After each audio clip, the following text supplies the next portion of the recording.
Here we go.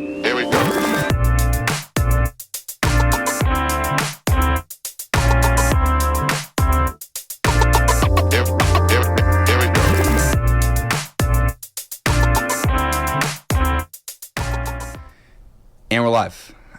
Before we get into today's episode, a quick reminder, we just started our Patreon channel where we have bonus content, the ability to get in touch with John and I live, phone calls, we'll do live call-ins to the show. All content goes up there early. What else am I missing? Basically, there's going to be a new level of access to us and all of our favorite loyal listeners that have been with us for years will have the chance to really just get in touch and be a part of the community and the show that we've built for 3 or 4 years. We had the Patreon channel 3 or 4 years ago, and then when we stopped doing the show, obviously that ended, but now we're back in full throttle. So go to patreon.com/The Oddest Couple Podcast. It'll also be linked in the description of this video. We already have our live show that's up there, so go check it out. John and I are very excited. If you want to say a few words about the Patreon channel, which I know you're excited to have back. Yeah, I want a lot of questions about today's show, about their father, Oscar Lugo. I want anybody that's in legal department, anybody that's involved with politics. I want as many questions as you could possibly ask or help in getting him free. So it's a very important show to me, and people know I've been talking about it for the last year. So pay attention and see what we have to say, and any input that you can help us is greatly appreciated. So we're sitting with 2 of your dad's daughters. We have Ashley and Brianna. Thank you guys for coming in today. Obviously, it's a hard topic to talk about. A source of tremendous pain. I think if you don't mind, Ashley, to give us a little bit of a summary of the story for people that are not familiar out there. I think you guys would probably be the best to be able to do that. So my father, Oscar Lugo, he was sentenced to 440 years for a nonviolent drug charge. Basically off of he said, she said. They have no days, times, locations, wiretaps, evidence. He wasn't even in the state of Pennsylvania during alleged crime. What happened was his cousin got caught with cocaine, and the cops were basically asking him, whose drugs are these? Are these Oscar Lugo's? And he basically said that the drugs that he has on him that he got caught with are not Oscar Lugo's, but he has bought drugs from my father in the past. So with him mentioning my father, saying that he has bought him from the past, they asked him how many times have him and my father been in contact with each other, and he said at least like 90 times, and that's how he got the 90 times charged, which is his sentencing. He basically got all caught up in this over a family member, which was his cousin, who got caught with the drugs. And they basically threatened him and told him that if he doesn't take the rap for it, that he's going to do a long jail time sentence. And he ended up going against my father and putting all these drugs against my father and saying that these were his just because he has bought drugs for my father in the past, and he has been in contact with my father in the past. So when did this happen? This was in 2002, year 2002. And at the time, he was living in Puerto Rico. I'll give you a little update for the people that don't know as much. And sometimes it's obviously they don't do shows, so they're not going to articulate as much as not understanding that you don't know as much. And I'll explain some more. So his due process wasn't done properly. He never received his due process to fight evidence in the court system, first. Second, it's illegal to put a group of witnesses in the same room to get their story together, which they did to the witnesses against their father.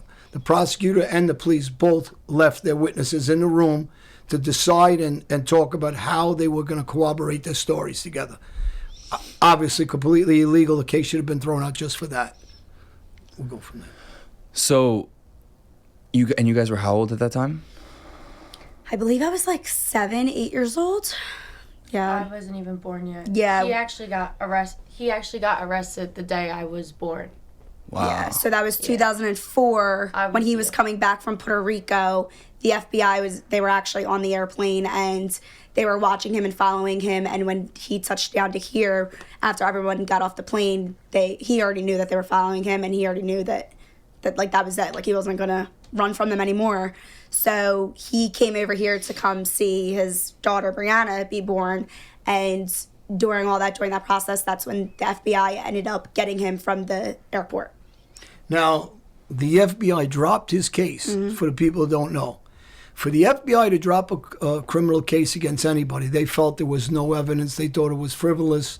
They thought the case wasn't going anywhere. They said, well, there's nothing here. They didn't bother with trying to prosecute the case. They actually let it go because there was no reason to have this case. Yeah, they ended up dropping the case because they had no evidence, no nothing.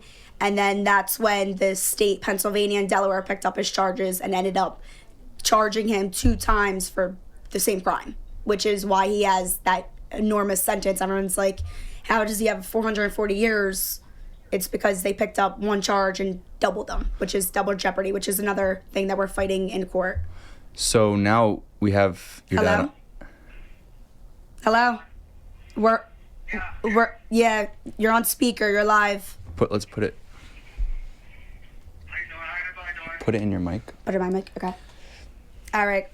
Hey, Oscar, how are you? John here. Felix is here. And we want you to give a quick rundown of your case while we have you on the phone from Cole Prison Penitentiary. Okay. First and foremost, I want to thank everyone, taking your time and your effort to advocate for me, John. It means a lot to me, and you guys are my advocates out there. You guys are my voice out there. I've been trying to put my case out there for a long time so everybody can hear the injustice that went on with me in Pennsylvania. And in 2004, I was charged with racketeering, deception with intent, and with 93 count, which at the time I was living in Puerto Rico, and they charged me here in Pennsylvania with those charges. I went to trial. I went to trial in 2017, and I had a jury trial, and I was found guilty of all charges, and I was sentenced to 440 years. And at the light of that, as I went through my appeal process, I started finding out things about my case, that my witnesses were all coerced and threatened to testify against me and, fabricate evidence against me.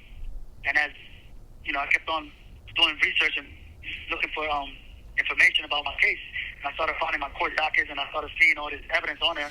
That's when I started finding out that these witnesses were taught and coerced. And then as time went by, these witnesses that came forward and confirmed everything that I found out, and 2 of them came forward and stated that what I found out was true, because they came and said that that they were threatened, they were coerced, and they wanted to make sure that they gave the stories in trial to make everything believe. That's how they wanted the story to be told in trial. Well, Oscar, let me cut you off. Let me reiterate something. How much violence did they catch on in this case?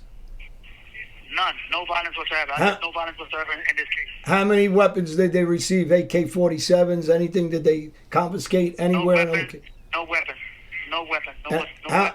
No violence. How much violence do you have since you've been in jail 20 years? Nothing. 0. I don't have no violence. I've been an inmate all these years. I haven't even had a write-up, or not even a 24. One more question. How many kilos did they confiscate from your house, from your apartment, from your work? 0. 0 drugs. Nothing. They didn't even. It's amazing. They never went to none of my houses, none of my business that I owned at the time. They never went and searched nothing. None of my cars, nothing. They never had no search warrant. They never had even a search warrant for me at the time. And I became a person of interest. And due process. This is a call from Pennsylvania State Correctional Institution, Cole Township. This call is subject to recording and monitoring. Due process. How come they didn't allow you evidential hearings, due process hearings? Well, I came from Delaware because they had me in Delaware. The feds brought me to Delaware. And then while I was in Delaware, they charged me for racketeering as well, because the feds had me with racketeering all the way around. So when the feds looked at my case, the feds said that there was nothing on his case. It was all a hearsay case. So the feds turned me over to the state. Each state grabbed the case. So while I was in Delaware, I came with an interstate agreement of detainers to Pennsylvania. And since that was November 5th, 2005, I was transferred to Pennsylvania. I sat in Pennsylvania from that time till I started trial without any due process. I never seen Pennsylvania. I never went in front of a judge to read my charges, to get fingerprinted, or anything. I never received any due process whatsoever. I never had no preliminary hearing, no arrangement, nothing. I just went straight to trial. Oscar, I even came and filed a boost. What's your heritage? Excuse me? What's your heritage? What's your background? What are you? Italian? I'm Puerto Rican. I'm Puerto Rican. I know, but I know what you are. I want people to understand what's going on here. So, my last question: the police officer that was involved, didn't he have his sister that was illegally getting involved and seeing witnesses and doing illegal buys for them? Yes, that was Al Loman. He had his sister doing illegal buys. And then when they found out that he had his sister doing legal buys, that's when they came and brought Christina Aviles into the picture. And that's why he couldn't testify in my trial. But I didn't know that. I knew something happened with him, but I couldn't get that information. I came to find out about that after Christina Aviles came and signed that affidavit and came forward and gave us that information. Do you have any stats of how many whites compared to black and Spanish were arrested in Chester by these police officers and this judge and prosecutor? Do we have those stats yet? Well, not yet, but I got some of them already. Like, there's a case on Salvador. Pennsylvania State Correctional Institution, Cole Township. This call is subject to recording and monitoring. Yeah, I have my family member looking at these stats, but I know one case is Lima, Salvador. That's a case, too, that he sentenced him to. And there's a lot more different that you can see from how he used to sentence black and Spanish towards white people. It's totally different. His sentencing guideline was totally different. Some of the politicians that just came to see you at Cole Prison, what were some of the names that were speaking out in your behalf and hopefully will do something about what's going on, the injustice?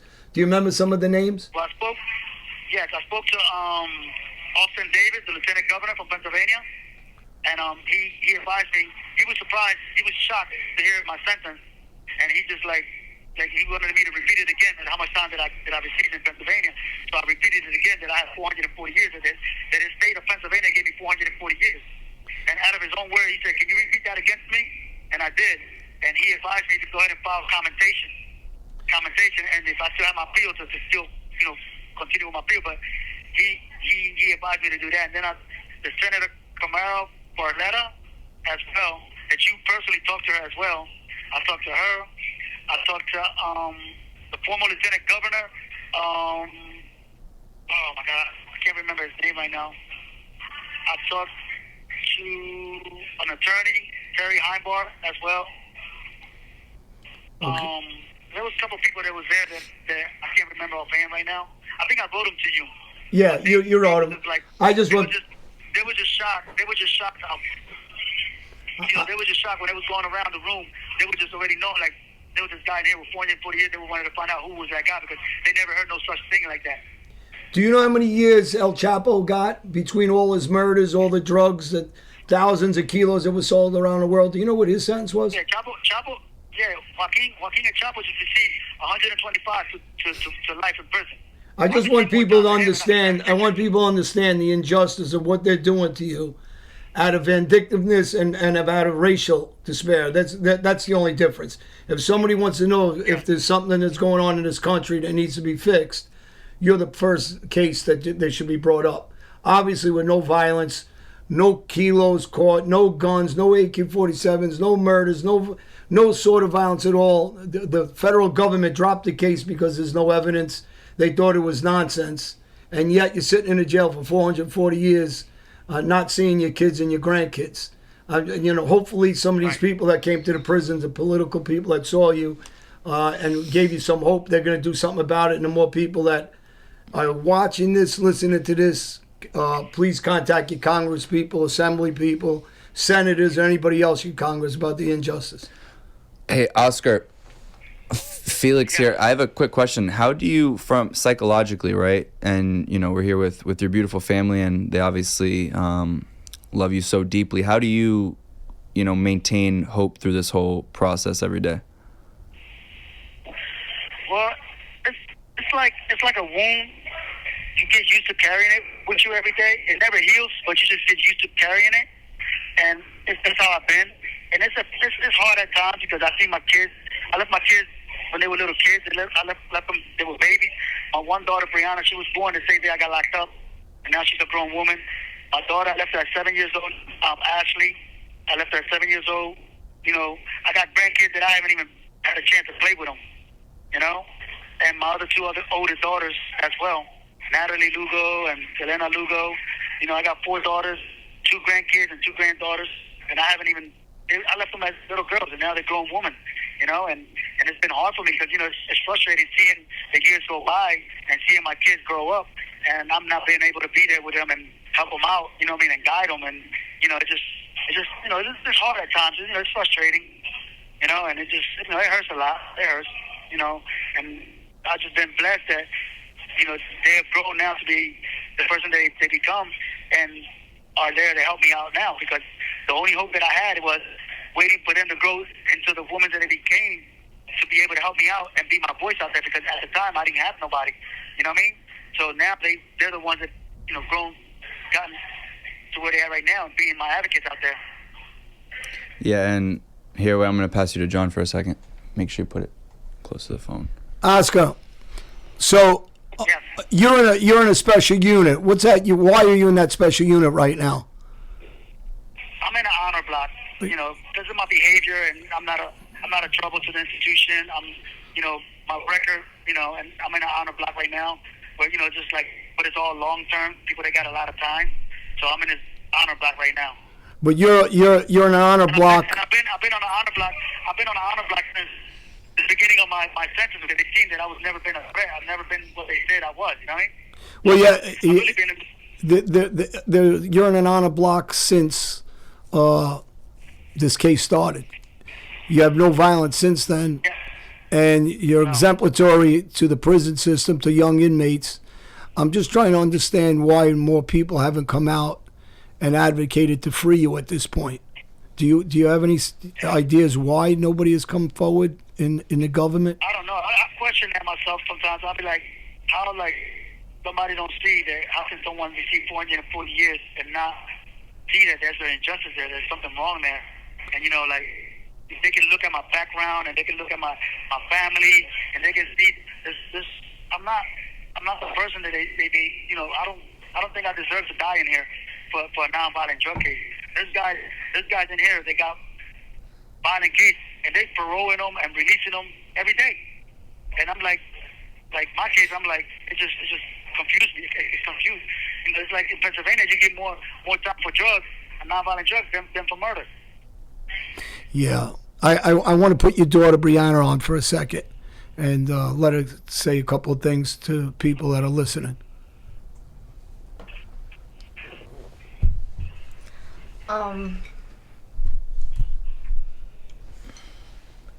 I think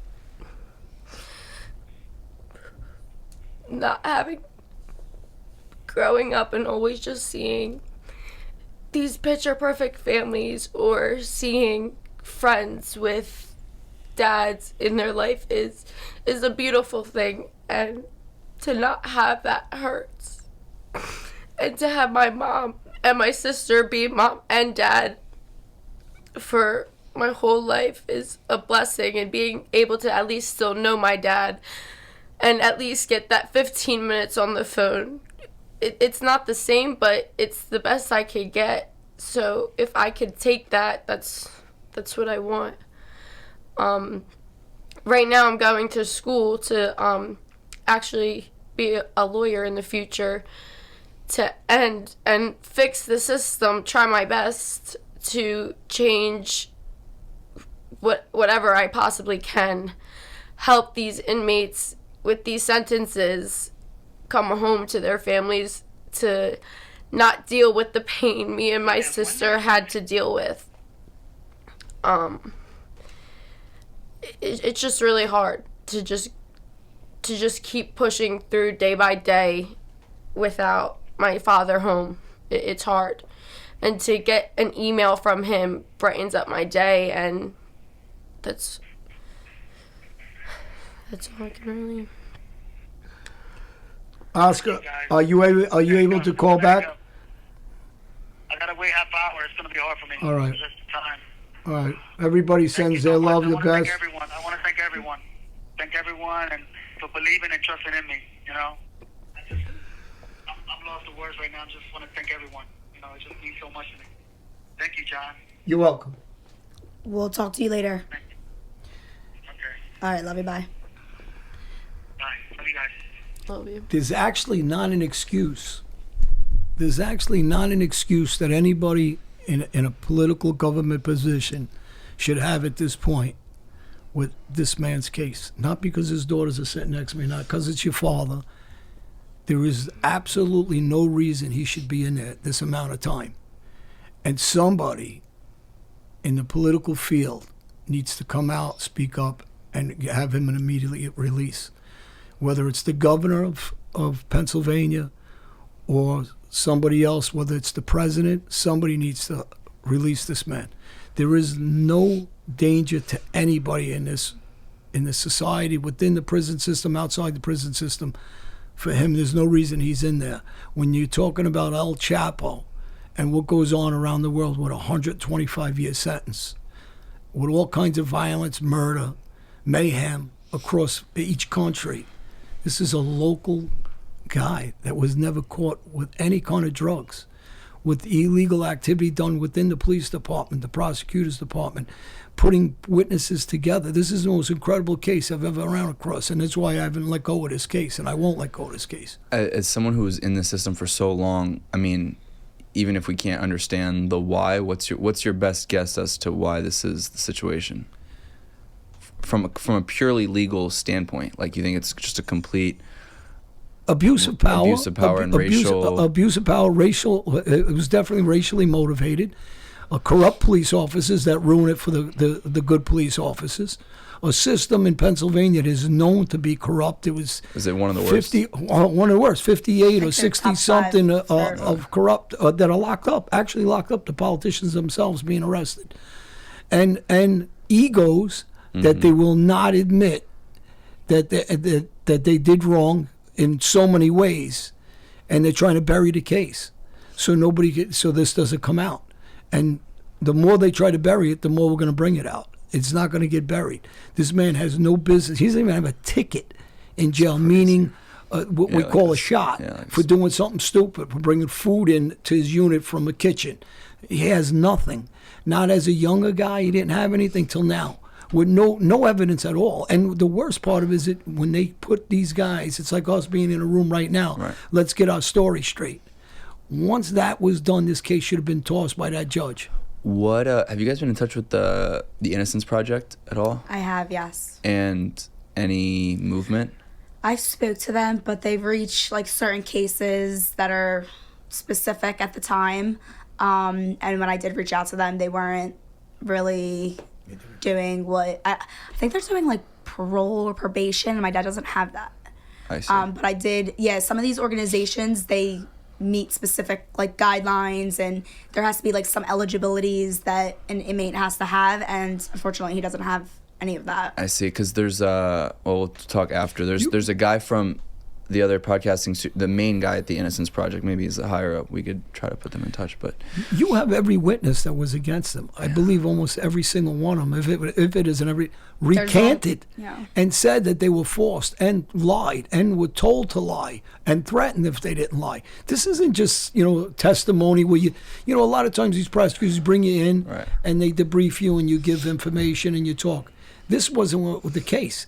This was them colluding information, telling them, actually in the minutes, the prosecutor actually tells a witness while he's on the stand, that's not what I told you to say. It's in the minutes. That alone should have kicked this case out of court. Right. And for the federal government, who was very aggressive on racketeering cases, to say there's nothing here, we're not taking this case, says volumes of what's going on here.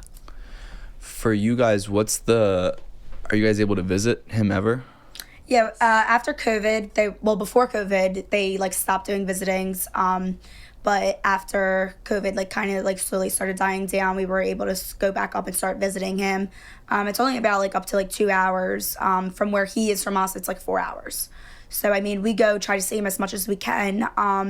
But like I said, with COVID and stuff, they have like the Zoom where you could do it like through video now, things like that. So we do more Zoom than in person because he doesn't really like us driving up that far, just me and her, and he already knows how we drive. So he's like, I'd rather just do video visit for now. So we go like in-person visits. Probably we try to do it like at least like 1-2 times a year. Okay. Yeah. We were just there December. Yeah. We were there October, like recently. December. But all the other visits, like every week, we talk to him on Zoom through video.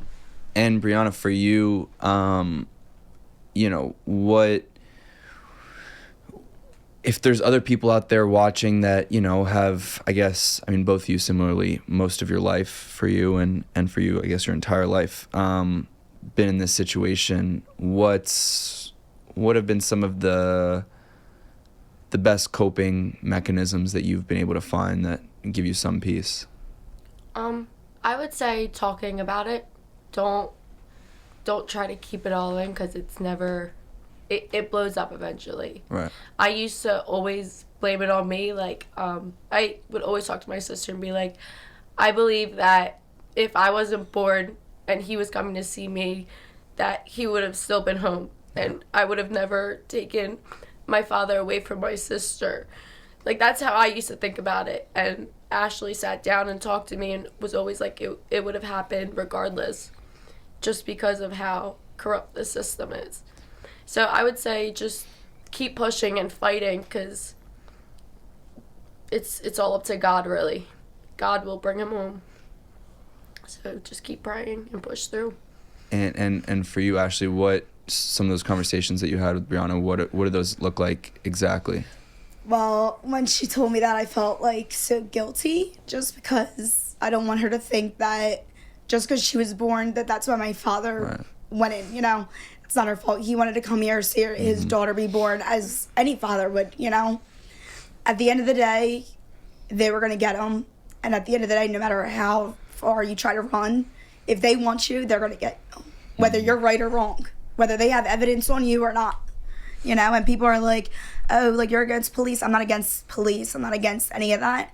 I agree with the good cops and the bad cops. You have to bring awareness, you know, and I honestly, like, I would not tell anybody, like, people, I would just tell my dad, oh, my dad's on vacation, or my dad's just not around. Like, I would always, like, hide it. But now that I'm older and I have the knowledge and the education to learn about his case and fully understand it, and not just go on Google and read where my dad is or what other people are saying about him, or reading articles about, like, what happened. It's all lies. It's all lies. And that's how I found out that my dad was actually in jail, because my family never told me. Wow. They told me that he was on vacation and he was gonna come and go, things like that. And one day I was just curious, and I looked up his name on Google, and I found all the articles about the 360 ring, drug bust, 440 years. And then that's when I started asking my family for questions. So how old were you when that happened? 8 years old. When you went on Google? 8 years old when he was in, and then I was 13 years old. Wow, so for 5 years you thought he was on vacation? Yeah. Wow. Yeah. And, well, I mean, what's your reaction when you go on Google and you're 13? That's crazy. I literally was, like, looking up date of births, like, locations where he lived, like, making sure that it matched up to it being my father. And once I seen my uncles and his cousins, and then I was like, wow, like, this is unbelievable. Like, I was completely starstruck. And then once I started asking my family for questions, they couldn't hide it anymore, because I already knew. I came with them with facts. Did you have resentment towards them for, in a way, lying, but, you know? Yeah. I had resentment towards my mom, my grandmom, my grandpa, just for them lying, but I was young. Yeah. So now that I'm older, I completely understand. Now that I have a son, how do you explain that to an 8-year-old? Right, you know what I'm saying? Like, and he didn't really think that he was going to get that much time. He thought that he was just going to, his lawyer was guaranteed that he was coming home. So I think that they thought that it wasn't going to blow up to it being this big. And when he got that time, I don't know. If I didn't go on Google, I don't know how long they would have waited to tell me. What's your process now when it comes to figuring this whole situation out, like your day-to-day? So now, I mean, in today's world, I mean, it's getting crazier and crazier, and I feel like a lot more people are bringing injustice to light with not just my father's cases, just other cases. And I just feel like I can't hold my tongue back anymore, and I can't be quiet. I have to bring this to light. Like he said, you know, he waited until I was grown up for me to understand his case and what really happened and what was going on and things like that for me to, like he said, be his voice. And here I am today. The problem with the system is what I always say. People know I talk pro-advocate, pro-police, pro-America, pro-veterans.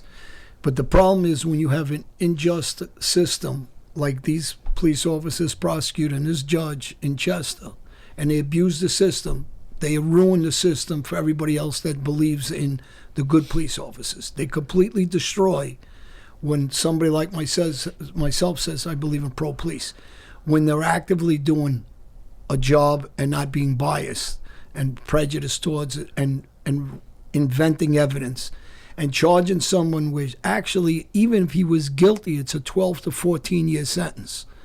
Nothing like what they've done to him. They're basically shooting him in the head legally. And the system is broke because they're allowing people that are going in and out of jail that are killing people, that are armed robbing, they're by gunpoint hijacking cars for somebody, carjacking.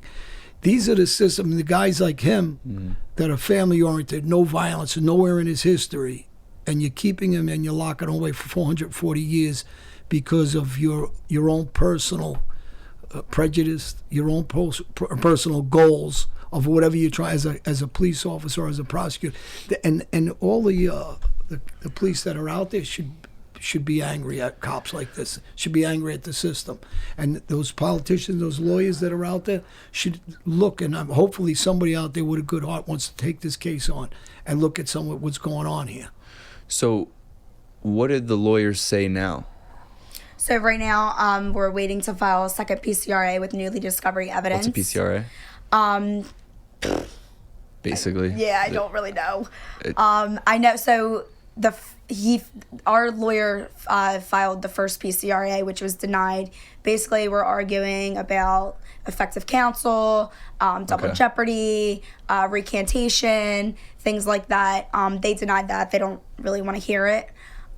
So now we're waiting to file our second PCRA with newly discovered evidence, which is 3 more witnesses came forward. I created a change petition for my father, just with like supporters. So where can people go for that? On change.org. You can look up Oscar Lugo sentenced to 440 years. And they signed the petition Yep. digitally? Yep. Okay. And I also have an Instagram, Justice for Oscar Lugo, that the link is also in my bio. When I actually created that petition and that Instagram, I've had one person reach out to me that was actually a witness, basically saying that she was threatened and taunted by these cops, and basically saying that if she didn't do this and that they were going to take her kids away and things like that. She came across my page, reached out to me through Instagram, and couldn't believe that my father was still even in jail, or even in jail for this long period of time, which is what we're going to do in court right now. Another witness is the lady that actually created the entire case, where the detectives actually hired her to go to the organization and buy drugs and do transactions and things like that. She doesn't even know who my father is. She has no affiliation with my father. She couldn't even believe that there was other people involved in this case that actually went to jail. And they did the same thing to her. Like, if she did not lie and say that she was doing this or that, she was going to do jail time. Her family was going to do jail time. And her kids were going to be taken away as well. So what's the most effective thing that somebody listening or watching right now can do? Is it the change.org petition? Yeah, you could sign the change.org petition. Where are you guys at in terms, do you guys need a certain threshold in terms of signatures? I think right now we're almost at 15,000 signers right now. I mean, that's just something that I did like with myself. But I know when we go back down to the lower courts, I'm going to want to pack up that courtroom to see that there's people listening and people are aware and alert of what's going on in that county. And when is that? Do you know? We don't have that date yet. Okay. Yeah. So you guys they'll tell us. Well, yeah, I keep everybody updated usually on my Instagram and the change petition of what's going on with court and my father. Okay. John, from your, I guess, expertise, if you will, what are some other ways that people could potentially help, or, how do you get into the right hands of? You have to reach out to the districts of, he's in Chester. You'd have to reach out to the governor, lieutenant governor. People have the ability to release him immediately. Your local senators, from anybody that's listening, and ask, this is America still. And ask, why is this being allowed? Why is this man in prison like this and everybody's okay with it and just gets on with their day? Because it's a signature that they could sign and release him immediately for them. This guy's not in jail for 1 year. He's in there for over 20 years with no kind of violence at all. So I can go through case after case when I watch different TV shows and news where they're given multiple rapists, murderers, child pedophiles in and out of jail like a revolving door. And this man hasn't hurt anybody. And with a family who's level-headed. He's got family values. He's got religious values. He's exemplary in prison, not just and yet there's nobody looking and saying, hey, what's going on here? What did they do to this guy? This is really incredible what has happened to him, because it has nothing to do with crime. It has nothing to do with evidence. It has to do with complete corruption on the legal system. And if you want to be part of America and the legal system and you want it to work, this can't go on. And so anybody that's out there listening, they need to make their voice heard, because it could be their family member next. It could be their child next. And, some of these things that happen, they slip under the rug a little bit, but this is not a case like that. This is just like an earthquake, and they see it, and yet they're still trying to cover it up. That's the problem with this case. And we'll have each of you answer this, but if a person in power is listening right now, or a government official that's watching this episode, I guess, Brianna, we'll start with you. What do you want? John, do me a favor, turn that towards her. What do you want them to know about your dad, and to know about the effect that this has on your family? My dad literally is probably one of the funniest people you'll ever meet. He cracks jokes all the time. I've never even seen my dad mad, like, ever. He's such a happy person with the circumstance he's in, to be strong for us so we could be strong for him. I just hope, with the power you guys have and what you guys can do with it, I hope you guys do use it for good. I hope you can help out and bring my dad home. I would really love that. Ashley? So, honestly, I just hope anybody out there is listening.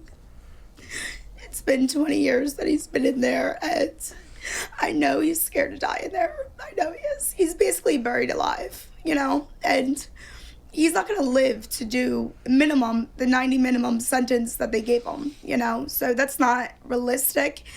And I remember being on trial and the judge